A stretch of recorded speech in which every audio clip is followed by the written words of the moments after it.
शख्सियत कार्यक्रम में आप सबका स्वागत करती हूँ। हमारा आज का कार्यक्रम उन सभी टीचर्स को डेडिकेटेड है इस शिक्षक दिवस के उपलक्ष्य में, और हमारा ये सौभाग्य है कि हमारे बीच आज ऐसी ही टीचर मौजूद हैं जो कि पिछले 32 ईयर्स से शिक्षा के क्षेत्र में कार्यरत हैं। मैं स्वागत करना चाहूँगी वी चित्रा मैम का। वी चित्रा मैम, आपका बहुत बहुत स्वागत है हमारे कार्यक्रम में। आपको इस प्रोग्राम में बुलाने के लिए बहुत बहुत धन्यवाद। हमारा सौभाग्य है मैम कि आप अपना समय निकाल के आए हमारे बीच, और मैं अपने कॉन्वर्सेशन को थोड़ा आगे बढ़ाना चाहूँगी। मैम, मैं पूछना चाहूँगी कि आप अपने बारे में थोड़ा बताइए। आप कहाँ से आए, यहाँ लखनऊ में कैसे आए, थोड़ा बताइए अपने जन्म और कर्म स्थान के बारे में। बेसिकली मैं मद्रास की बिलोंग करती हूँ, बट शादी के बाद मुझे नॉर्थ आना पड़ा। तो आप एक दूसरे प्रांत से लखनऊ में मतलब नॉर्थ में आए, तो मैम तो आपको बहुत चुनौतियों का सामना करना पड़ा होगा। तो कुछ चुनौतियों के बारे में आप हमसे शेयर करना चाहेंगे? किस तरह की चुनौतियाँ हुई? मेरा पहला चुनौती भाषा। मैं हिंदी नहीं जानती थी, तो मैं पढ़ाई आगे करना चाह रही थी, तो हिंदी की वजह से उसमें रुकावट थी ज़रूर, क्योंकि अंग्रेज़ी की मीडियम से मैंने पढ़ाई किया है। तो मैम, आपने हिंदी कैसे सीखी? क्योंकि नॉर्थ में जहाँ तक मुझे पता है, मैं भी चेन्नई कई बार गई हूँ दोस्तों, चेन्नई में भाषा का एक अलग स्वरूप है। हमारे देश की एक अलग ही स्वरूप की भाषा वहाँ बोली जाती है, और जब हम नॉर्थ की ओर आते हैं तो हम हिंदी भाषा जो हमारी मातृभाषा है उसमें और इसमें, और इंग्लिश, एक्चुअली इंग्लिश भी आप काफ़ी शिक्षिका हैं, इंग्लिश में काफ़ी बात करते मैंने देखा है। तो मैम थोड़ा बताइए कि हम एक नई भाषा को एक्चुअली कैसे आपने इतनी जल्दी अडेप्ट किया, या इस तरह के खान पान रहन सहन में कैसे ढल पाई आप? एक्चुअली मैं अपना बात दूसरों को समझाना है तो कम्युनिकेशन, उसके लिए भाषा का बहुत बहुत प्रभाव पड़ता है। तो आम लोगों को आप अपना लैंग्वेज इंग्लिश में बोल नहीं सकते, तो हिंदी एक दूसरे से सीखना, एंड कुछ फिल्म्स वगैरह देखते थे, किताब पढ़ती थी, इस हिसाब से मैंने हिंदी का सीखा, क्योंकि मैं हिंदी सीखने का ज़रूरत समझी थी, क्योंकि मुझे एक भाषा एक्स्ट्रा लर्न करने का तो मैम कुछ ऐसा किस्सा शेयर करना चाहेंगे कि भाषा के बैरियर की वजह से आपको लगा नहीं अब तो मुझे हिंदी अच्छे से सीख ही लेनी चाहिए? क्योंकि हमेशा हम कुछ बोलना चाहते हैं, अगर उसका पूरा मतलब कम्युनिकेशन कंप्लीट जब होता है, वो हमारा बात को सामने वाला समझ के वापस बोला मैम। तो आप समझ लीजिए डेली यूज़ में जो भी सब्जी वाला हो, काम वाले हो, इन लोगों के साथ तो मैं अंग्रेज़ी में बोल ही नहीं सकती, क्योंकि हिंदी का आवश्यकता है। और मेरा मिशन जितना ज़्यादा से ज़्यादा, मेरा जो नॉलेज है कॉमर्स की, मैं एक्सपर्ट हूँ, उसमें पढ़ाई किया है, आगे भी उसी में पढ़ाई करना चाह रही थी, एंड मेरा अपना एजुकेशन का जो भी नॉलेज है मैं लोगों को देना चाह रही थी। वो देने का मेन कम्युनिकेशन भाषा है। मैम, इसीलिए मैं पूछना चाहूँगी कि आपने शिक्षक का ही प्रोफेशन क्यों चुना? बहुत सारे प्रोफेशन हैं, आपने इतनी अच्छी पढ़ाई की है, तो थोड़ा शेयर करिए आपके मन में ख्याल कैसे आया कि आपको शिक्षक ही बनना चाहिए? एक्चुअली शिक्षक बनने का एक मौका मेरे सामने आया, तब तक मेरा जो भी ड्रीम है सबको मैं अपने वाला बातें बताना है, लोगों को प्रेरित करूं अपने काम से। तो उसमें शिक्षक बनने से हम एग्जाम्पल बन सकते हैं, हम क्या करते हैं, उसको कैसे करना चाहते हैं, क्या करवाना चाहते हैं। तो मैंने जिस जगह पे मैं रहती थी वहाँ जो मेरे हस्बैंड जॉब करते थे, वहाँ मेरा it is out of the town, Lucknow से हट के है, दूर है, तो मेन सिटी से दूर होने की वजह से। कहाँ पर थी मैम आप कार्यरत? मैं जगदीशपुर आदित्य बिरला ग्रुप में काम करते थे। जी जी जी जी। मेरा स्कूल दिल्ली पब्लिक स्कूल, फिर आदित्य बिरला इस तरह मेरा स्कूल का जो सर्विस है CBSE के साथ हम। तो मैम, आप जब शिक्षा के क्षेत्र में पिछले 30 सालों से कार्यरत हैं, 32 साल से, माफ़ करिएगा, तो ये आपने क्या परिवर्तन देखे शिक्षा के क्षेत्र में, स्टूडेंट स्तर पे या टीचर के स्तर पे या कॉलेज के स्तर पे? एक्चुअली लर्निंग हर एज पे अभी भी हम लर्न कर रहे हैं जी। तो learning is a continuous process है, उस पे हम अपने बात को समझाएंगे और उनको मोटिवेट करेंगे तो उनका प्रेरणा मिलता है कि हम करें। तो मैं पढ़ाते पढ़ाते मैं भी पढ़ रही थी, तो बच्चों कुछ परिवर्तन आपने नोटिस किए कि आज से 20 साल पहले के छात्र छात्राएं अलग तरह से था और अभी कुछ अलग है? हाँ, तो technology that played a important role. जी मैम। क्योंकि टेक्नोलॉजी की वजह से तरीका मुझे उस हिसाब से बदलना भी पड़ा। जी। पहले बच्चों को जैसे समझाते थे अभी जो समझा रहे हैं, क्योंकि टेक्नोलॉजी की वजह से अभी कोविड की पीरियड में हम लोगों ने बहुत ज़्यादा जी। तो कोविड का क्या प्रभाव पड़ा बच्चों की शिक्षा पे, या एज अ टीचर आपको क्या चैलेंजेस हुए?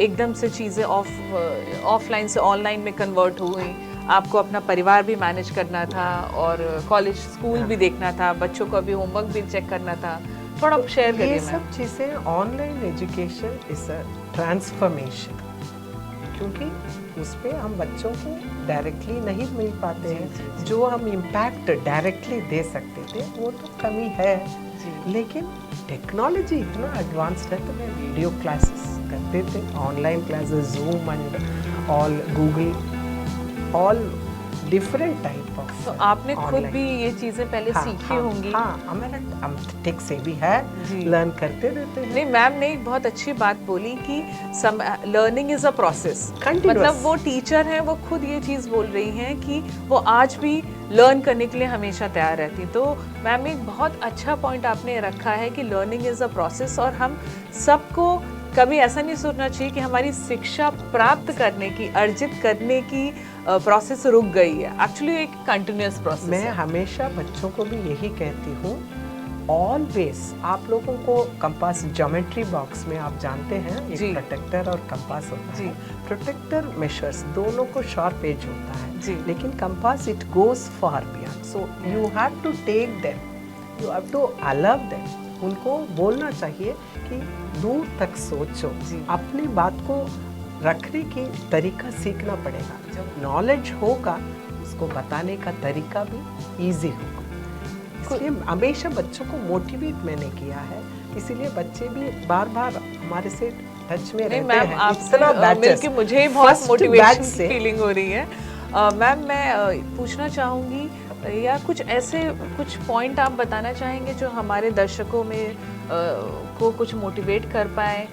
आपने अभी तक जो अपने 32 सालों के शिक्षण के एक्सपीरियंस जो सीखा हो, कुछ ऐसा मैसेज देना चाहेंगे हमारे दर्शकों को? बच्चों को ये हमेशा कॉन्फिडेंस, सेल्फ कॉन्फिडेंस होना ज़रूरी है, क्योंकि आप जब एग्ज़ाम भी लिखते हैं, जो क्वेश्चन आप पहले से अच्छी तरह जानते हैं उसका लिखने का तरीका, या पहली बार जो क्वेश्चन को देख के आंसर करने का तरीका में फ़र्क होता है। तो हमेशा बच्चों को कॉन्फिडेंस लेवल इम्प्रूव करने का मेरा मोटिवेशन, इंस्पिरेशन रहता है। तो मैंने अपने आप को उनको रोल मॉडल बताती थी, क्योंकि मैं शादी के बाद भी पढ़ाई करते गई।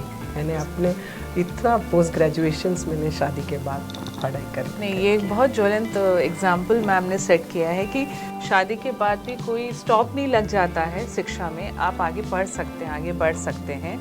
मैम, मैं और ये पूछना चाहूँगी कि सोशल मीडिया का क्या प्रभाव छात्रों में या उस स्तर पे आपको दिख रहा है, या पेरेंट्स में, कि पेरेंट्स क्या उतना समय दे पा रहे हैं अपने बच्चों को? आप लोग ने कहीं ना कहीं आपने ऑब्जर्व किया होगा अपने शिक्षण के दौरान। देखिए, social media, when we talk, whether it is TV, computer और मोबाइल, सब में good bad, two sides of coin होता है। गुड बैड दोनों होता है। आपको जो अच्छा जिसमें से लेना है वो ज़रूरी है, उसके लिए आपका गाइडेंस ज़रूरी है। नाउ आपने पेरेंट्स की बात करी, तो पेरेंट्स जब तक अपने बच्चे को मोटिवेट करेंगे उस तरह वो भी तो करेंगे। वो लोग भी अगर ज़्यादा समय सोशल मीडिया में लगे रहेंगे तो बच्चे को स्टॉप नहीं कर सकते। इसलिए उनको बच्चों के साथ बातचीत करना है। कम्युनिकेशन का इम्पोर्टेंस ज़रूरी है। नॉलेज कितना भी होगा, अगर आप अपना मन का बात बता नहीं सकते सामने वाले को, आपका नॉलेज नहीं। मैम ने एक बहुत अच्छा पॉइंट रखा है कि सोशल मीडिया के लिए अगर हम अपने बच्चों को रोकते हैं कि बच्चों आप मत इस्तेमाल करो, but at the same time क्या हमारे ऊपर कंट्रोल है अपने सोशल मीडिया हैंडलिंग पे? बहुत अच्छा पॉइंट मैम आपने रखा है। हमने हमेशा बच्चों को यही बोला है, अगर हमें कुछ प्रीच करना है तो हमें उसको प्रैक्टिस करना पड़ेगा। क्योंकि टेक इट फॉर ग्रांटेड, आप बच्चों को, मैं बोल रही हूँ, आपका बुक्स नोटबुक्स को कवर करके रखना है। I never go to a class with my registers uncovered. ये हमेशा हमने उनको इंसिस्ट करने से पहले मैं दिखाती थी। दोस्तों मैं ये भी एक बात शेयर करना चाहूँगी कि मैम एक बहुत अच्छी गायिका भी हैं, जो मुझे मैम ने नहीं बट कुछ सूत्रों से पता चला है।